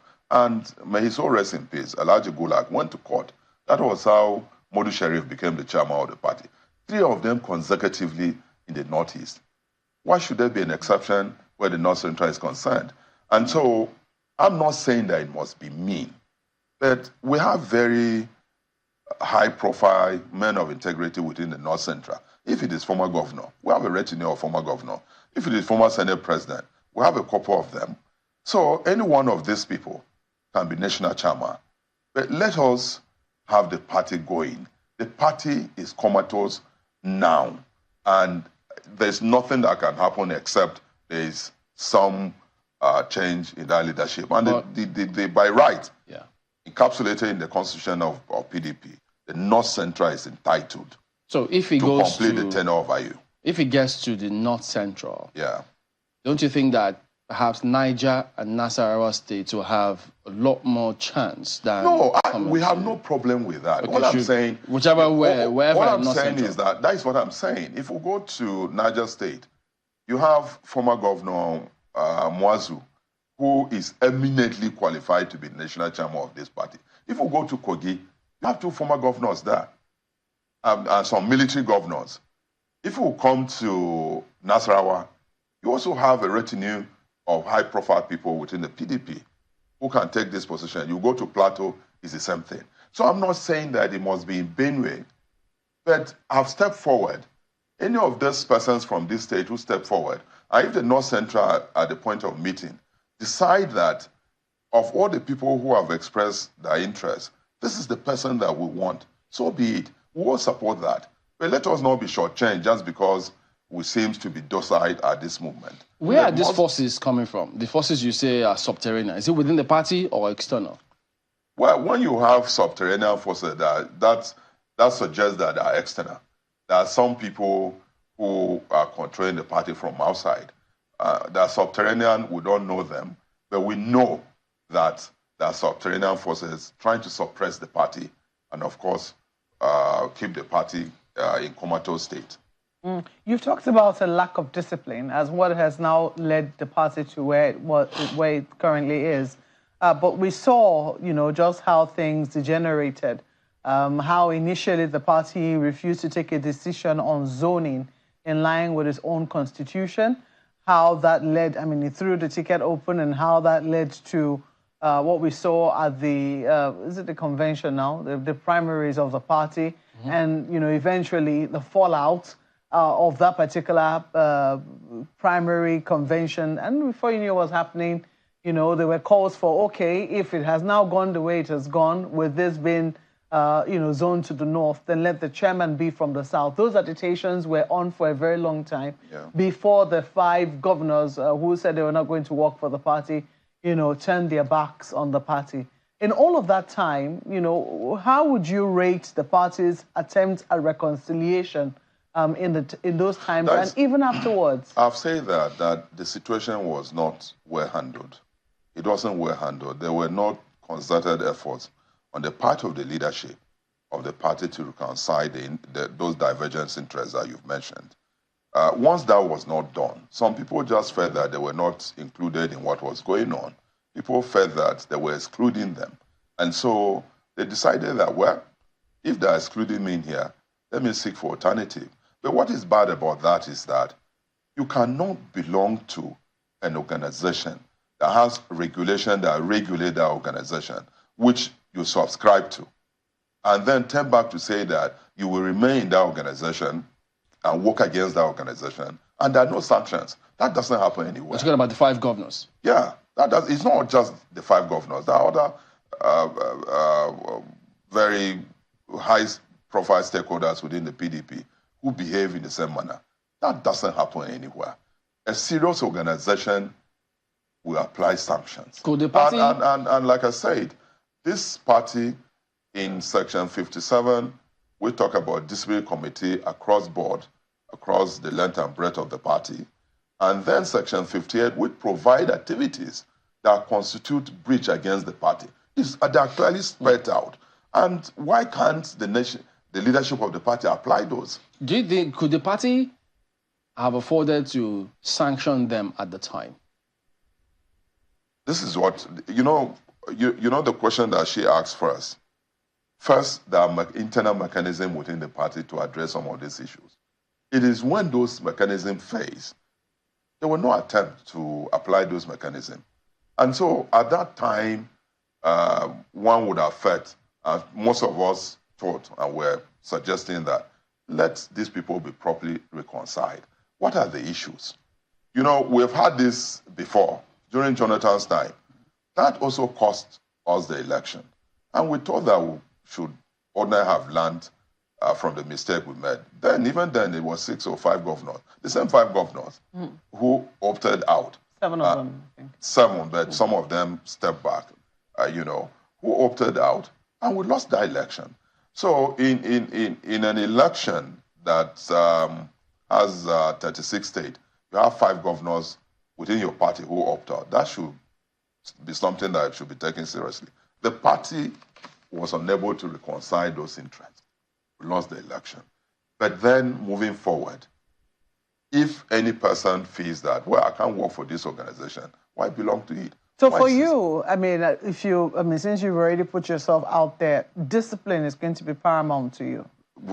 The first priority, because in any society, even within a nucleus of the society, which is the family, if there's no discipline in the family, it means that the family will be scattered. Doesn't that already put you at a disadvantage? How? If you say that, that discipline is what is lacking, and that, I don't know what measures you would have proposed that the party apply, but from you saying that, people cannot remain within the party and be working for another party. No, of course not. Of course not. It would seem that it already means that you think they should be expelled from the party. No. You see, that like I say, Section 58 of the Constitution of PDP clearly spelled out the procedure. You don't just walk up and expel any person or suspend any person. You must follow that procedure. It's provided in Section 58. And once you apply that, the doctrine of fair hearing will be given to people who the party feels that they are working against the party. And once the doctrine of fair hearing is applied in addressing some of these issues, of course, people will see that there's transparency in what it is. So you can't just work up. The people who are working against the party have things that have worried them. Are those things substantial enough for them to take those actions? Yes or no? That will be left for the disciplinary committee to decide. And so it's not just going to be arbitrariness in what I will do as chairman. There's not going to be arbitrariness. There will be fair hearing given to everybody. But then we'll give leadership. Once there's leadership, like I said, even in the family, if the head of the family does not give leadership, of course you don't have a family. The leadership in PDP is either incapacitated by whatever the reasons are. We have no focused, disciplined leadership that will focus this party and provide, like he said, the opposition that Nigerians are looking for, or a viable alternative. You know, Nigeria, with what is happening in the government in power, we need a viable alternative. PDP should have been providing that. But what is happening in PDP? PDP is not a viable alternative. People are looking for other alternatives. And that is why there are all kinds of meetings going on. If PDP was focused, most of the people who are holding meetings with smaller parties will be looking towards PDP. But that leadership is not there. And until we provide that leadership, PDP is not a viable alternative for anybody. Let's bring Ayo. Well, thank you, Chamberlain. You know, Senator, I caught something that you said in response to one of Malquest's questions the other time. You said that there's some kind of mechanism ought to have kicked in, conflict resolution mechanism of the party. So the question I'd like to ask you is it a mechanism that should kick in automatically, or it's something that needs to be activated? If it is to be activated, by whom? Now, that is what I said. If we have a focused leadership that knows what it's doing, of course, that will be activated. The PDP has an acting chairman. The constitution of the party provides for everything that regulates the party. And he knows exactly what to activate. If there is a conflict within the party or a crisis situation that needs to be addressed internally, first, you take those steps. Those people are agitating. If you have 5 governors who are not happy within the party and you think that it's not a problem, then you must be joking. Those internal mechanisms were not activated by the leadership of the party. And so it has delayed, and we are where we are today. Now, where do we go from here? That's the question. Okay. Well, Senator, one other thing about that, you know, there are those who would point to pockets of issues in various parts of the country, especially as it concerns the PDP. Your governorship candidate in Lagos, for instance, has also repeatedly called out the leaders in his party in Lagos. And he said that some of them are not they're not committed to the party, and that every election cycle they support other candidates of the party other than the candidate of the PDP. And as far as he's concerned, they need to either leave or that the party should expel them. These issues you're mentioning at the national level could be a product of this kind of issue happening in Lagos as well as in other parts of the country. So what then, as you said, where do we go from here? Okay, so how do we address these pockets of issues holistically or individually? Now, first and foremost, as the national chairman of the party, this is the way I will handle it. I will first go to Lagos, sit down with the stakeholders in Lagos, and seek to appreciate what the issues are. Once there is that level of appreciation at the level of leadership, you will know what measure to apply. Are they substantial enough for you to activate the disciplinary committee to address it? Or are they to form a committee for reconciliation? These are the 2 ways that this can be addressed. Ditto for other parts of the country. Most time, when a party wins election or loses election, there's a reconciliation committee that is set up to go and reconcile interests. there are definitely going to be people who will not feel right about what has happened or what took place. And once you fail to reconcile, if there are disparate measures, they must be taken. Where you don't discipline or apply discipline in any organization, like I've said, that organization is bound to fail. And PDP is at the precipice now because reconciliation is not properly taking place. And so people are not feeling that they're important or they're not seeing the importance. Discipline is not applied. And so where we are now, we need an overhaul of the leadership of the party. That is the truth. There's no pretense about it. Every person in PDP knows it. And so we must address the issue of leadership of the party. And as a leader of the party where we are now, if we don't take this to approach, reconciliation and discipline, then of course the party goes nowhere. The question then would be, Senator, how far deep does this go? We know how strong, or rather, how potent the word of any politician is. Do you think these issues go that deep, or there are things that are just going, just happening from the top, just to periphery, and that it doesn't?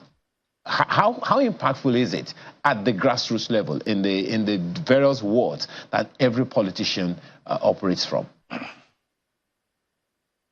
Well, let me say that when this current administration came in place, there were a lot of hopes and people feel that a lot will happen. So the fear was that you have massive decampment of people from not just PDP, from other parties. But the administration is performing woefully so far.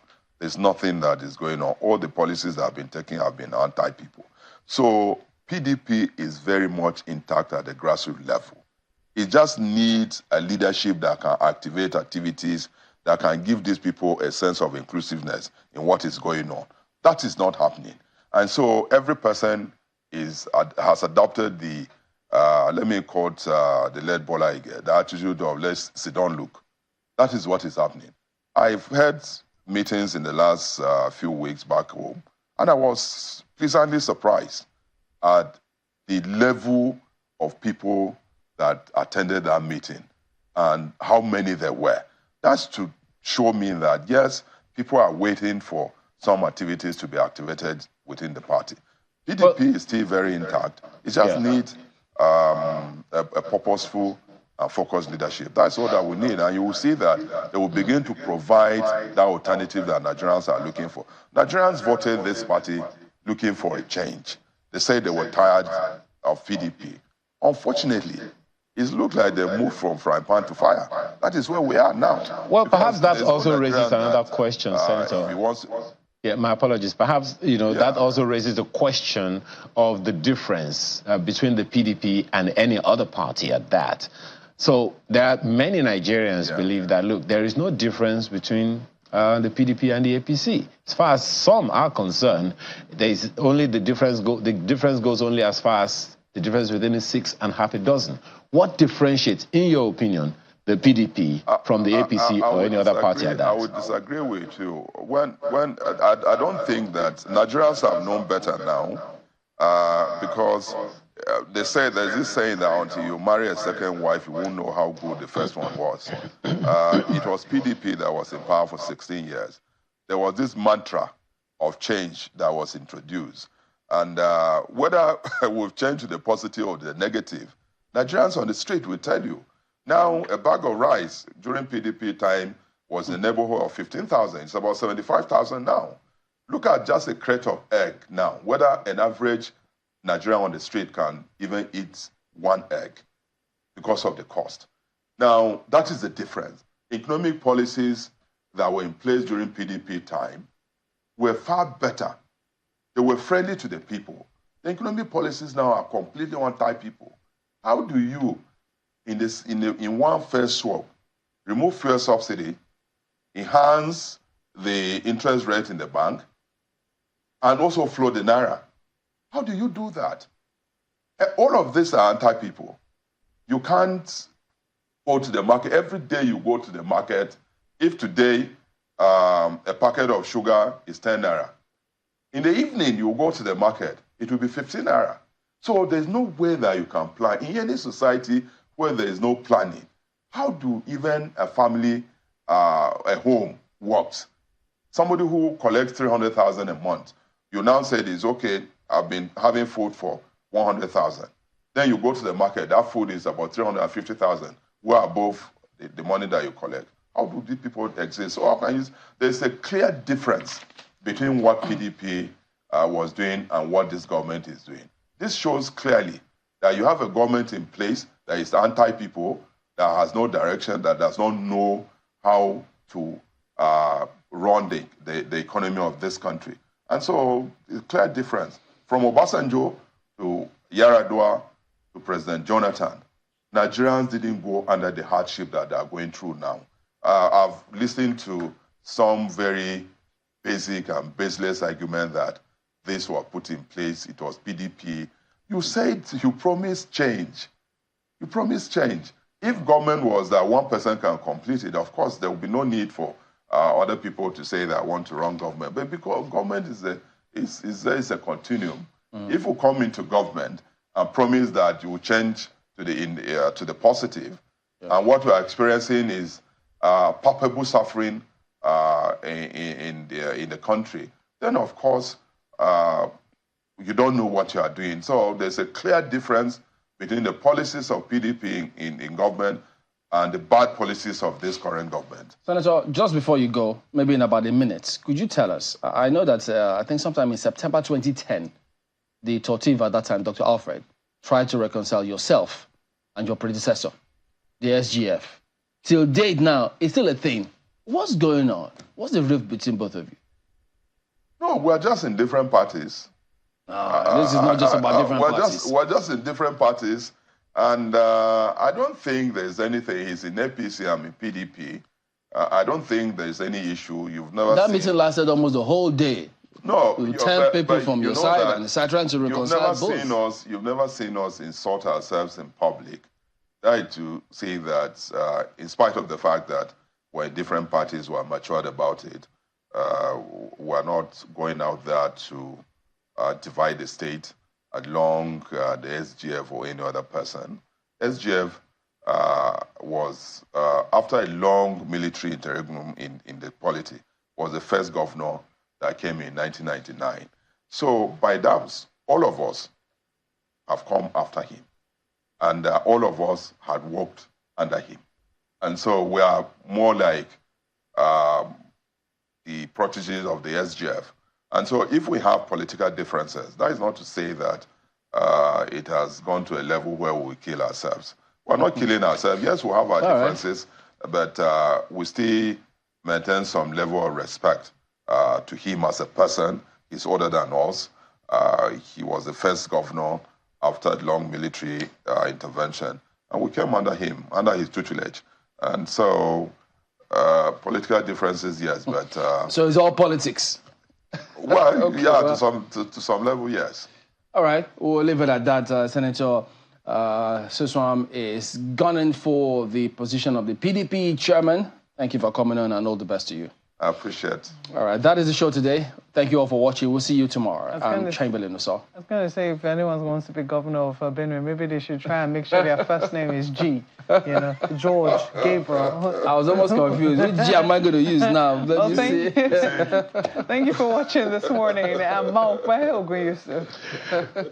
Maybe you want to try, maybe you want to try gambling. Maybe that will help.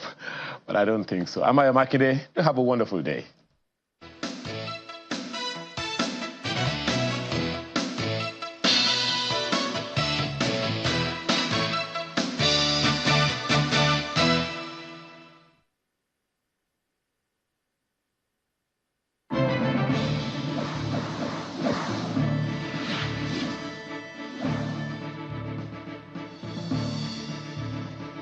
Stay connected to the world with Channels TV Podcast and get all the trending stories.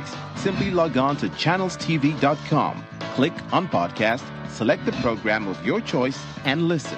Our podcast is available on Apple, Google, and Spotify. Tap the expertise you trust. Touch the stories that touch you. Anytime, anywhere.